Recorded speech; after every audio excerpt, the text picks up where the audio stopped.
செய்யும் வினைதான் என் செய்யும் என நாடி வந்த கோல் என் செய்யும் கொடுங்கூற்று என் செய்யும் குமரேசன் இரு தாளும் சிலம்பும் சதங்கையும் தண்டையும் சண்முகம் தோளும் கடம்பும் எனக்கு முன்னே வந்து தோன்றினே.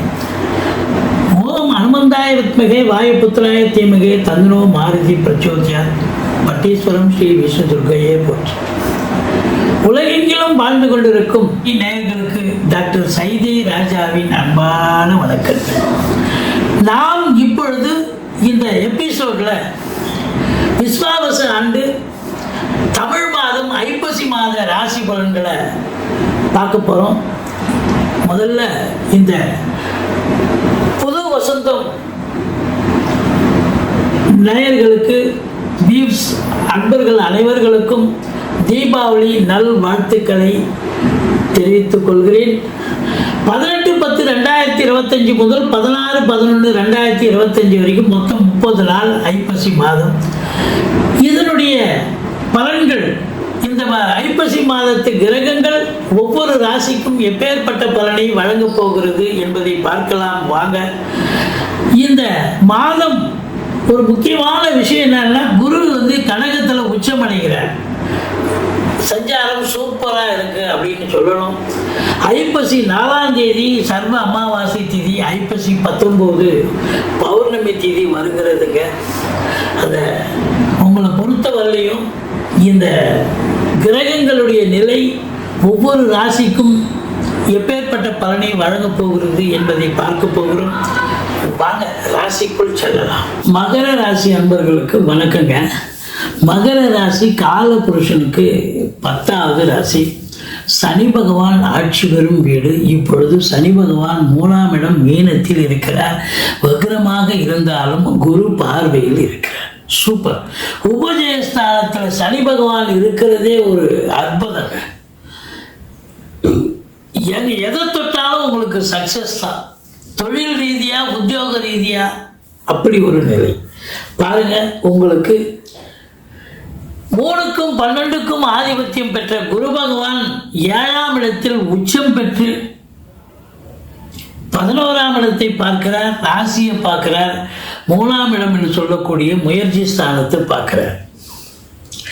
7ஆம் இடத்துல குருவே இருக்கார். இந்த மகர ராசி அன்பர்களுக்கு இந்த ஐப்பசி மாத கிரகங்கள் அமக்கலமான பலனை தரப்போகிறது என்று சொன்னால் மிகையாகாது. உத்திராடம் 2, 3, 4 பாதங்கள், திருவோணம் அவிட்டம் 1, 2 பாதங்கள் உள்ளடக்கியது. சரி, குரு பகவான் நல்ல நிலையில் இருக்கார். மற்ற கிரகங்கள் எப்படி இருக்கின்றன? உங்களை பொறுத்தவரையிலையும் 5க்கும் 10க்கும் ஆதிபத்தியம் பெற்ற சுக்கிர பகவான் முதல் 17 நாள் நீச்ச நிலையில் கன்னியில் இருந்த போதிலும் அந்த கன்னியின் அதிபதியான புதன் துலாத்தில் இருக்கிறார். அப்போ பரிவர்த்தனை யோகம். இவங்க வீட்டில் புதன் வீட்டில் சுக்கிரன், சுக்கிரன் வீட்டில் புதன். பரிவர்த்தனை யோகம் பெறுகிறது. 17 தேதிக்கு பிறகு அதே சுக்கிரன் புதனோடு இணைகிறார், ஆட்சி பெறுகிறார் சுக்கிரன்.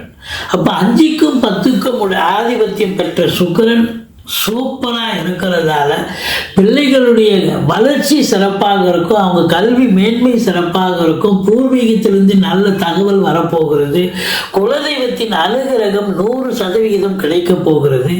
மற்றபடி உங்களுக்கு பார்த்தீங்கன்னா சீட்டாட்டம், race, lottery, speculation, online business, share market போன்றவற்றில் ஈடுபாடு காட்டுபவர்களுக்கு கூட ஒரு சிறந்த மாதமாக, சந்தோஷம் நிறைந்த ஒரு மாதமாக இது விளங்கப் போகிறது என்று சொன்னால் மிகையாகாது.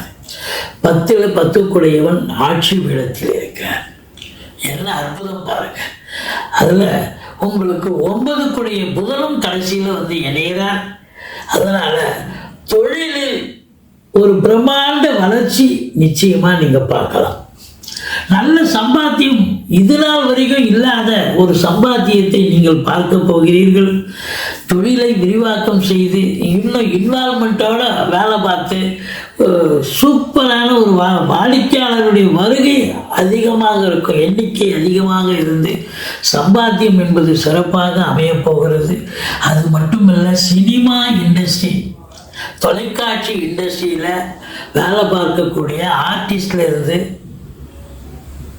ஆக்டர்ஸ் வரைக்கும், டெக்னீஷியன்லேருந்து ப்ரொடியூசர்லேருந்து எடிட்டர் எல்லாருமே பார்த்தீங்கன்னா ரொம்ப ஒரு பிஸி ஷெடியூல் இருப்பீங்க. சம்பாத்தியம் இருக்கும். ஏற்கனவே ஒரு சீரியல் ஒரு படம் பண்ணுறேன், இன்னொரு சீரியல் இன்னொரு படம் பண்ணுவதற்கான ஒரு கமிட்மெண்ட் ஏற்படுத்தி நல்ல சம்பாத்தியத்தை பார்க்கக்கூடிய தருணம்.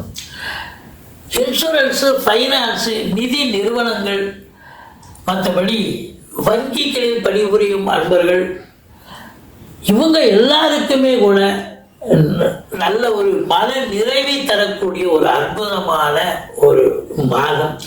அரசாங்கத்தில் வேலை பார்க்கக்கூடிய அன்பர்கள் அத்துணை பேர்களுக்கும் பதவி உயர்வு, ஊதிய உயர்வு, ட்ரான்ஸ்ஃபர், ப்ரமோஷன், லோன் ஃபெசிலிட்டிஸ், உங்கள் சலுகைகள் அனைத்தும் கிடைக்கும். ஒரு சிலருக்கு டபுள் ப்ரமோஷன் கூட கிடைக்கும். ஒரு சிலருக்கு உங்கள் திறமையை பாராட்டி கூடுதல் பொறுப்புகள் கூட வழங்கி கௌரவிப்பார்கள் என்று சொன்னால் மிகையாகாது. மியூசிக் இன்ஸ்ட்ருமெண்ட் வாசிக்கிறவங்களிலிருந்து பின்னணி பாடகர்கள் வரைக்கும் இந்த ராசியில் பிறந்த அன்பர்களுக்கு ஒரு பொற்காலம் என்று சொல்லலாம்.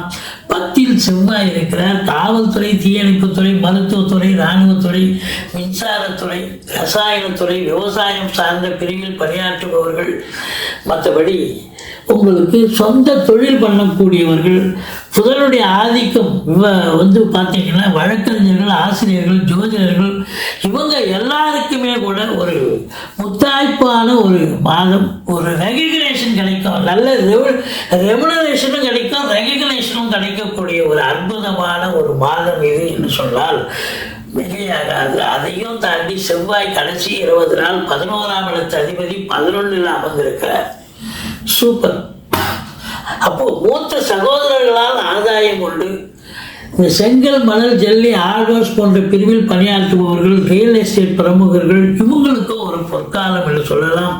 இருந்த போதிலும் இந்த மகர ராசி அன்பர்களுக்கு ராகு கேது பிடியில் இருப்பதால் ஓம் அமிர்த ராகுவே நமக அப்படின்னு ஒரு 108 தடவை சொல்லுங்கள்.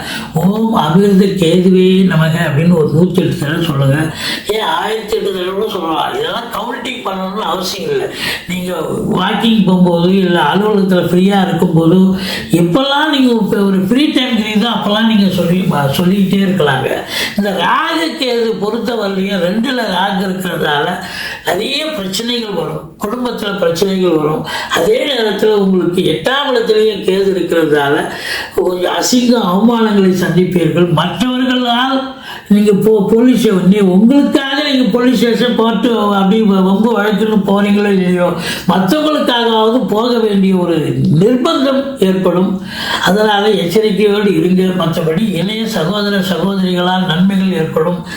உங்களை பொறுத்தவரையிலையும் பார்த்தீங்கன்னு சொன்னால் 11ஆம் இடம் சிறப்பாக இருப்பதால் அசையா சொத்துக்கள் மூலம் நல்ல வருமானம் கிடைக்கும். முதல் திருமணம் முறிவு ஏற்பட்டு 2வது திருமணத்திற்காக காத்திருக்கும் அன்பர்களுக்கு நிச்சயமா நல்லதே நடக்கக்கூடிய ஒரு அமைப்பு என்று சொன்னால் மிகையாகாது. உங்களை பொறுத்தவரை இந்த மகர ராசியில் பிறந்தவர்களுக்கு ஆரம்பத்தில் 1, 2 தேதி, மாத கடைசியில் 27, 28, 29 தமிழ் தேதியை தான் குறிப்பிடுறோம். சந்திராசிரம நாட்களாக வருவதால் எச்சரிக்கையோடு இருங்க. மற்றபடி நீங்கள் ராகுவுக்கு பிரீத்தி பண்ணிக்கிங்க, கேதுவுக்கு பிரீத்தி பண்ணிக்கிங்க. மற்றபடி குறை ஒன்றும் இல்லை. மறைமூர்த்தி கண்ணா. நன்றி. வாழ்க வளமுடன்.